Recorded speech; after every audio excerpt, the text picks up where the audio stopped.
नाज़रीन ग्रामी, लफ्ज इल्यूमिनाती का मतलब इल्म की रोशनी के अलमबरदार है और दूसरी तरफ इसका मतलब शैतान के पुजारी भी बनता है। यह तंजीम वैसे तो उसी वक्त वजूद में आ चुकी थी जब शैतान इब्लीस को अल्लाह ने आसमानों से निकालकर जमीन पर फेंका था, लेकिन इसकी बाकायदा बुनियाद अल्बर्ट पाइक को बताया जाता है। ये वो इंसान था जो शैतान का बहुत बड़ा पुजारी था और 1717 में फ्री मैसन नामी तंजीम से निकलकर इसने इल्यूमिनाती तंजीम की बुनियाद रख दी और फ्री मैसनरी मेंबर्स ने 4 जमातों को इसी एक जमात इल्यूमिनाती में जम कर दिया। और अल्बर्ट पाइक ही वो इंसान था जिसने दावा किया था कि तीसरी जंग अजीम की वजह इस्लाम बनेगा या हमारी तीसरी जंग इस्लाम के साथ होगी। लेकिन मजे की बात यह है कि ये बातें तो तीसरी आलमी जंग की करते थे, लेकिन उस वक्त पहली 2 अजीम जंगें भी नहीं हुई थी।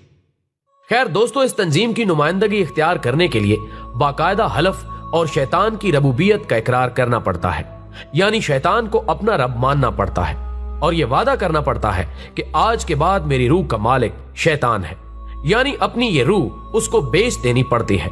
और यूं शैतान उन लोगों की जिंदगियों से ऐसे जुड़ जाता है जैसे कि इंसान के जिस्म का कोई हिस्सा उससे जुड़ा होता है। दूसरी अहम बात यह है कि तमाम तर इबादत सिर्फ और सिर्फ शैतान के लिए होती है। सजदा करने से लेकर उंगलियों और तिकोनों या अहरामे मिस्र के अजीबो गरीब निशान बनाने तक और जानवरों के साथ इंसानों तक की कुर्बानियां करने से भी दरेग नहीं किया जाता। ये लोग शैतान की खुशनूदी और उससे ताकत हासिल करने के लिए हर वक्त अपनी तस्बीह पर शैतान का नाम लेते हैं और उसी से गैबी मदद मांगते हैं। ख़वातीनो हजरात, इस तंजीम के शयातीन भी बड़े अजीबो गरीब हैं। उनका पहला शैतान लूसीफर है और गालिब गुमान यही है कि ये इब्लीस यानी शयातीन का खुदा है और यूनानी माइथोलॉजी में इसको ओडेसी कहा जाता है, जो कि उनके मुताबिक सबसे बड़ा समंदरी खुदा है। और हदीस में भी है कि शैतान अपना तख्त समंदर पर बिछाता है। इसके अलावा इनके हाथ दूसरा शैतान बीफोमेट है। इसकी शक्ल बकरे से मिलती है। इनके बाकायदा सींग और बहुत ही डरावनी शक्लें होती हैं। इनके ना सिर्फ बुत बनाए जाते हैं बल्कि खुफिया तौर पर इनकी इबादत गाहें भी कायम की जाती हैं, जिन्हें शैतानी चर्च कहा जाता है, जहां पर इस तंजीम के सब मेंबर इकट्ठे होकर शैतान की इबादत करते हैं। इनका सबसे बड़ा अलामती या जमाती निशान एक आंख है, जो कि दजाल की आंख है और इनका मसीहा है। और अपनी एक आंख को बंद करके दूसरी को खोलकर ये लोग दजाल की कानी आंख को शबीह बनाकर अपने पूरे इल्यूमिनाती होने पर सच की मोहर लगा देते हैं। नाज़रीन ग्रामी, इसके अलावा इनके बाकायदा दर्जे होते हैं। 1 से लेकर 37वें दर्जे तक के इल्यूमिनाती शैतानी ताकतों के हिसाब से बहुत ताकतवर होते हैं।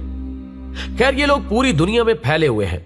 इनका मरकज वैसे तो अमेरिका और इसराइल में है, लेकिन इनका मकसद पूरी दुनिया से तमाम मजाहिब का खात्मा करके अपने इस घटिया मजहब इल्यूमिनाती की तरवीज और इसका निफाज है। और इस मजहब और शैतान की रबूबियत या खुदाई का बोल बाला करने के लिए ये लोग हर हथकंडा आजमाते हैं और लोगों को गुमराही के रास्ते पर डालने के लिए तरह तरह के लालच दिए जाते हैं, जिनमें दुनिया की तमाम आसाइशें और दौलत के अंबार शामिल हैं। और अपने लिए खतरा बनने वाले को ये अपने रास्ते से हटाने से भी दरेक नहीं करते। इस वक्त दुनिया के तमाम बड़े बड़े लोग इनकी जद में हैं। इन लोगों का मकसद इस वक्त दुनिया में लादीनियत, इल्हाद, इर्तदाद और दोहरियत को फरोग देना है। ये लोग बहुत ही राजदारी से काम करते हैं। जैसा कि पहले भी कहा गया है कि इनमें मुख्तलिफ लोगों के दर्जात होते हैं, लेकिन असल में लोगों को अपने दर्जात से आगाही नहीं होती। आम लोगों को ये बेहतरीन इखलाकी रिवायातों इक़दार पे मुश्तमिल रवैया पेश करते हैं। सब्र, बर्दाश्त, अमन, मोहब्बत, इंसानी अखुवत, भाईचारा, आजादी मजहब से बालातर इंसानियत, साइंसी तरक्की, इंसानी इर्तिका, तहजीब, ग्लोबल सकाफत और इंटरेक्शन माबैन अक़वाम आलम वगैरह वगैरह, ये इस्तिलाहात इनके खास हथियार हैं। इन ग्रुप्स के अरकान आम तौर पर अपनी सरगर्मियां खुफिया रखते हैं। शुरुआत में अपने अपने मजहब की मुकद्दस किताबों और पैगंबरों के नाम पे हलफ लेते हैं कि वो तंजीमी मामलात में हद दर्जा राजदारी बरतेंगे, हत्ता के अपनी औलाद से भी छुपाएंगे। इसके अलावा नए अरकान की इस तरह से ब्रेन वॉशिंग की जाती है कि उन्हें इल्म भी नहीं होता और वो धीरे धीरे मजहब से बरगश्ता होता चला जाता है और इल्हाद और दोहरियत की तरफ चल निकलता है और यूं उसे पता भी नहीं चलता कि कब वो शैतान का पुजारी बन चुका है। ख़वातीनो हजरात, एक और बात नोट कर लें کہ یہ تنظیم باقاعدہ بین الاقوامی سطح پر جاسوسی اور سازشی عناصر کا بھی کام کرتی ہے۔ اس کے بارے میں کہا جاتا ہے کہ یہ جہاں پر بھی رہتے ہیں تو وہاں مستقبل میں ہونے والی جنگوں کی تیاری کرنے کے لیے بڑے بڑے بینکرز تعمیر کرتے ہیں، اور یہ اتنے بڑے ہوتے ہیں کہ ایک بینکر میں 5000 لوگ 10 سال تک زندہ رہ سکتے ہیں، اور ہارپ نامی مشین کو بھی وہاں رکھا گیا ہے جس سے زلزلے یا سونامی طوفان برپا کیے جا سکے۔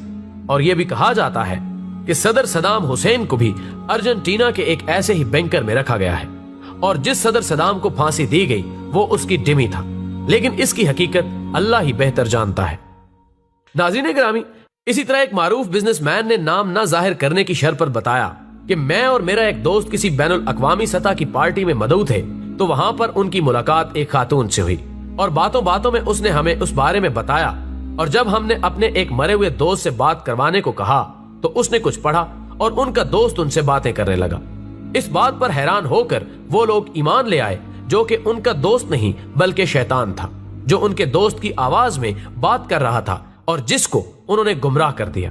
دوستوں، ان کی پڑھائی جانے والی کتابوں میں مورال اور گوما بھی قابل ذکر ہیں، جو کہ البرٹ پائک کی ہی لکھی گئی ہیں۔ اس کتاب میں لوسیفر کو خدا تصور کیا گیا ہے، اور وہ لوسیفر کو ہی روشنی کا منبع تصور کرتا تھا، اور اس سوسائٹی کے ممبرز کا کہنا ہے کہ لوسیفر کو چونکہ مقدس کتابوں میں شیطان کہا گیا ہے، اس لیے ان لوگوں کو سب سے زیادہ علم حاصل ہے، اور یہی لوگ معاشرے کے سب سے زیادہ قابل احترام اور برتر لوگ ہیں، اور پوری دنیا پر ان کو ہی حکمرانی کرنے کا حق حاصل ہے، اور اسی لیے یہ لوگ دنیا میں ہر وقت نیو ورلڈ آرڈر کو نافذ کرنے یا اس کو گلوبل ولیج بنانے کے لیے کوشاں رہتے ہیں۔ اور یہ لوگ یہ بھی کہتے ہیں کہ اما حوا نے درخت سے پھل کھا کر اچھا کیا تھا۔ خواتین و حضرات، اس وقت دنیا میں جتنی بھی ابتر صورتحال نظر آ رہی ہیں یا جو جنگیں برپا ہیں، ہر طرف خون کی ندیاں بہہ رہی ہیں، منشیات کا بے دریغ استعمال ہو رہا ہے، لادینیت اور الحاد کی وبا ہر سو پھیلی ہوئی ہے، ان میں انہی لوگوں کا ہاتھ ہے۔ اللہ ہم سب کو دجال و شیطان کے فتنوں سے بچائے اور قبر و جہنم کے عذاب سے محفوظ رکھے، اور ہم